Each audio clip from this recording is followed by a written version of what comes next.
Magandang araw po muli sa inyo lahat at tayo po ay mag-exercise muli para sa ating isang araw, isang talata, isang paksa.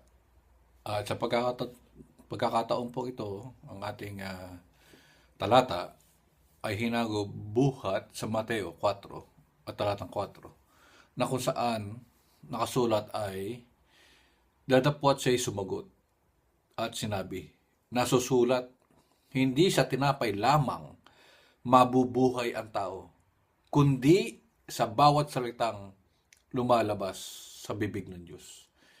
Ang nagsasalita po dito ay ang ating Panginoong Hesus na kung saan tinukso siya ng Diablo o ni Satanas na kung siya ang anak ng Diyos, gawin niyang yung bato ay tinapay para siya makakain.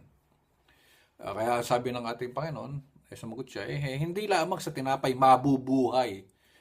So, continuous yun Mabubuhay ngayon, bukas, makalawa, habang siya ay nabubuhay. Hindi lamang siya sa tinapay mabubuhay. Saan pa siya dapat mabuhay? Kundi sa bawat salitang lumalabas sa bibig ng Diyos. Ang tao nabubuhay sa pagkain. Oo, kailangan natin yan. Pero hindi lang doon natatapos ang buhay ng tao. Hindi lamang sa pagkain nabubuhay ang tao at mabubuhay ang tao. Kundi kailangan din ng tao, dalalang ng Diyos, ng salita na nagbumula sa bibig ng Diyos. O yung tinapay ng buhay. Yan. Sa ating pang-araw-araw na buhay, sa ating pang-araw-araw na sitwasyon, mga pangyayari sa atin, ano ba ginagawa ng tao? Na makikita nating tinutokso pa rin tayo ni Satanas hanggang ngayon.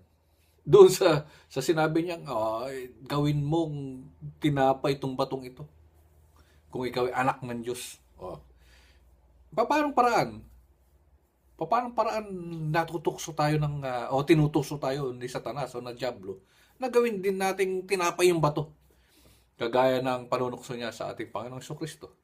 Ano nangyayari? Papaliwanag natin yan. Ang tao nabubuhay, nagtatrabaho. Nagtatrabaho siya para magkaroon ng pera. Pagkayari niya magkaroon ng pera, para may pambili siya ng pagkain. Para makakain. At pagkakain niya, para lumakas siya. Para magtrabaho. Nakita niyo yung circle ng buhay. Nagtatrabaho, para magkapera, para may pambili ng pagkain, para makakain, para lumakas, para magtrabaho. Para magtrabaho, magkakapera, may pambili ng pagkain, kumakain, lumalakas para magtrabaho. Balik na naman, gano'n naman. Trabaho, pagkain, trabaho, pagkain, trabaho, pagkain, trabaho, pagkain. Palagay ba natin, hindi kaya tayo tinutokso ni Satanas araw-araw? Tinutokso po tayo ni Satanas araw-araw kung tayo anak ng Diyos. Bagamat ganon, tinutokso tayo araw-araw ni Satanas sa ating pagiging anak ng Diyos. Ano dapat natin sagot? Hindi lamang trabaho nayayari ang buhay ng tao, kailangan din nating sumamba at makinig ng kanyang mga salita. Ang pakikinig, ano sabi ng ating Panginoong Hesus? Nakikilala ng aking mga tupa ang aking tinig. Sumusunod yung tupa ng ating Panginoon Diyos, ng ating Panginoong Jesucristo. Kung tayo nakikinig, kailangan natin bilang tupa ng ating Panginoong Hesus na sumunod sa kanyang tinig. Ano ang sabi ng ating Panginoong Hesus? Sagot niya sa Diablo, hindi labang sa tinapay. Mabubuhay ang tao. Kundi mabubuhay ang tao kasama yung pakikinig ng salita ng Diyos. Meron tayong spiritual na pagkakalalang. Kaya nga nung sa Genesis, meron tayong anyo at kahawig, kawagis ng ating Panginoon Diyos. Kaya merong deep inside sa atin na nangangailangan ng salita ng Diyos, nabubuhay sa salita ng Diyos. Hindi lamang mabubuhay ang tao sa pagkain. Mabubuhay ang tao kasama ang pakikinig at pagsunod sa salita ng Diyos. Ulitin natin. Hindi lamang sa tinapay mabubuhay ang tao, kundi sa salita na lumalabas sa bibig ng Diyos. Kung gusto mong guminhawa sa buhay na ito, hindi lamang trabaho, pagkain, para lumakas, para makapagtrabaho, para kumain, para lumakas. Hindi lamang yon ang buhay. Kawawa naman tayo pagka ganun ang buhay. Di ba?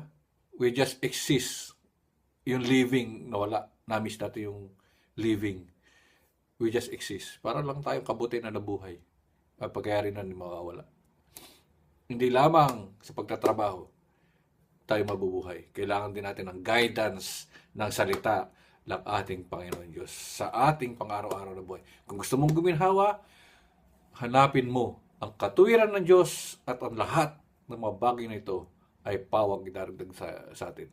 Huwag nating pababayaan ang pagkakatipon na gaya ng ugali ng iba sapagkat doon binibigay ng ating Panginoon Diyos ang basbas sa kanyang mga tupa na nakikinig ng kanyang mga salita. Muli po, ito po ang inyong pastor. Salamat po. Bye-bye. God bless. God bless.